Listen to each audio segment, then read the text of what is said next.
आदरणीय बंधुओं, माताओं व मेरी प्यारी बहनों, राधे राधे। आप सभी का हमारे YouTube चैनल जीवन की धारा पर बहुत बहुत स्वागत है। बंधुओं, आज हम इस वीडियो में पौष मास का महत्व व पौष माह में सुनी जाने वाली कथा सुनेंगे, जिसे सुनने सुनाने से भगवान शिव की कृपा से मनुष्य पापों से मुक्त हो इस लोक के सुखों को भोग अंत में शिव लोक को पाता है। कथा सुनने के बाद यदि आप हमारे चैनल पर नए हैं तो कृपया हमारे चैनल को सब्सक्राइब करें, बेल आइकन को प्रेस करें ताकि हमारी वीडियो के नोटिफिकेशन सबसे पहले आप तक पहुंचे। वीडियो को शेयर व लाइक भी जरूर करें। एक बार देव ऋषि नारद जी भ्रमण करते हुए धर्मराज युधिष्ठिर की सभा में पहुंचे। नारद जी को आया देख धर्मराज युधिष्ठिर ने अपने सिंहासन से उठकर उन्हें प्रणाम किया। वे बैठने को आसन दिया। धर्मराज युधिष्ठिर कहने लगे, हे महात्मन, आप भूत, भविष्य और वर्तमान तीनों कालों की वार्ता को जानने वाले हैं। सो कृपा कर यह बताइए कि पौष माह में स्नान, दान, व्रत आदि करने से मनुष्य को क्या फल मिलता है।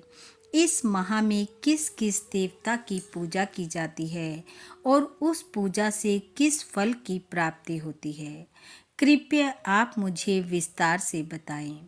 धर्मराज युधिष्ठिर की बात सुनकर नारद जी कहने लगे, हे राजन, इस मास में स्नान करने वालों को चाहिए कि प्रातः ब्रह्म मुहूर्त में उठकर शौच, स्नान आदि से निवृत्त होकर नित्य नियम करके षोडशोपचार विधि से भगवान का पूजन करें। स्नान करने वाले को ब्रह्मचर्य का पालन करते हुए दूसरे की निंदा चुगली से बचना चाहिए, असत्य नहीं बोलना चाहिए, दुष्टों की संगति नहीं करनी चाहिए, सदैव सदाचारी पुरुषों की संगति में रहना चाहिए।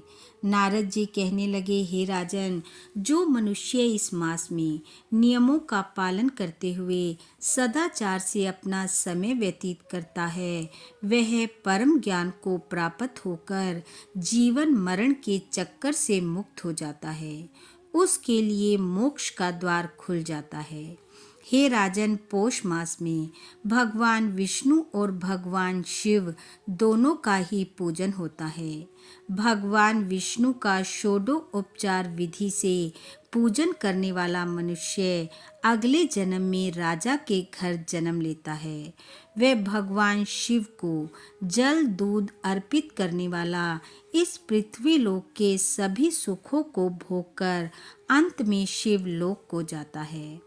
इतना कहकर नारद जी बोले, हे राजन, इस संबंध में मैं तुम्हें एक प्राचीन इतिहास सुनाता हूँ, सुनो। प्राचीन समय की बात है। एक ब्राह्मण पुत्र जिसका नाम वासुदेव था, बुरी संगत में फंसकर अत्यंत दुराचारी हो गया और नित्य ही पाप कर्म करने लगा। वह वन में जाता, वहां आने जाने वाले यात्रियों को लूटकर उनकी हत्या कर देता, स्त्रियों का अपहरण करता, उनके साथ व्यभिचार करता, मांस मदिरा का सेवन करता, सारी सारी रात वनों में रहता। प्रातः काल का समय होते ही घर चला आता और सज्जनों की तरह सब कार्य करता। संसार के सभी अवगुण उस दुराचारी में आ चुके थे। इन सब पापों के फल स्वरूप एक समय उसके शरीर पर कोढ़ निकल आया। उसके शरीर के अंग धीरे धीरे गलने लगे, जिससे वह बहुत व्यथित हो उठा। उसके परिवार वालों ने भी उसे घर से निकाल दिया। जो कुछ थोड़ा बहुत धन उसके पास था, वह भी समाप्त हो चुका था। अब वह भिक्षावृत्ति कर अपना गुजारा चलाने लगा। अपने शरीर की बिगड़ती दशा को देखकर वह गांव के बाहर स्थित नदी किनारे जाकर एक वृक्ष के नीचे कुटिया बनाकर रहने लगा। वहां पर उसे जो जैसी भिक्षा दे जाता, उसी से वह अपनी भूख मिटाता और इस प्रकार वहाँ रहते हुए उसे कुछ काल बीत गया। वह नित्य प्रति नदी से जल लाता और कुटी के पास पड़ी हुई एक शिला पर रख देता। जब वह जल शिला पर रखता तो कुछ जल उसके हाथ से उस शिला पर गिर जाता। यह उसका नित्य का कर्म था। इस प्रकार एक समय पौष मास आ गया और वह इसी प्रकार कार्य करता रहा। पौष मास पूरा होने को आया। पूर्णिमा का दिन था। वह नदी पर गया, स्नान किया, जल लाया, शिला पर रखा। जल शिला पर गिरा और कुछ समय बाद ही उसके प्राण उसके शरीर से निकल गए।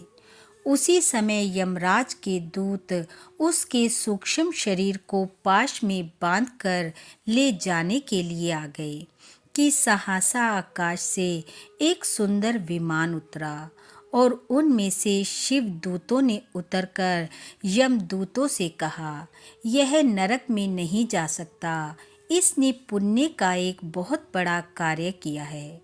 यमदूत कहने लगे, इसने आयु पर्यंत बड़े बड़े पाप के कार्य किए हैं, कोई धर्म का कार्य नहीं किया, अतः यह नरक में ही जाने के योग्य है।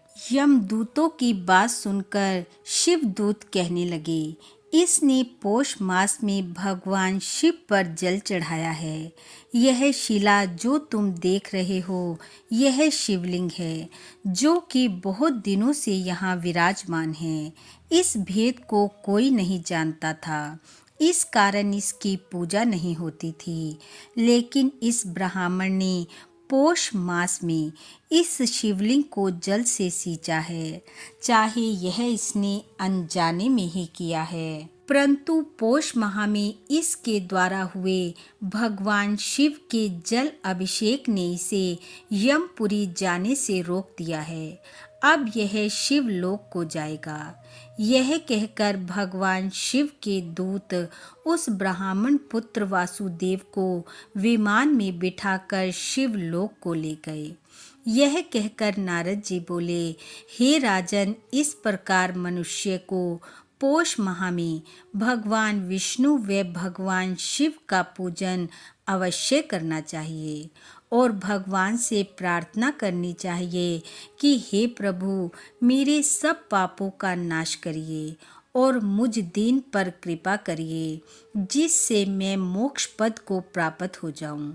इस प्रकार धर्मराज युधिष्ठिर को पौष मास का महत्व सुनाकर नारद जी नारायण नारायण करते हुए अपने लोक की ओर चल पड़े। बोलो विष्णु भगवान की जय, बोलो महादेव भगवान की जय। बंधुओं, भगवान श्री हरि व भगवान महादेव की कृपा आप व आपके परिवार पर सदैव बनी रहे। आपका घर आंगन खुशियों से महकता रहे। इन्हीं शुभकामनाओं के साथ आप सबका बहुत बहुत धन्यवाद। राधे राधे।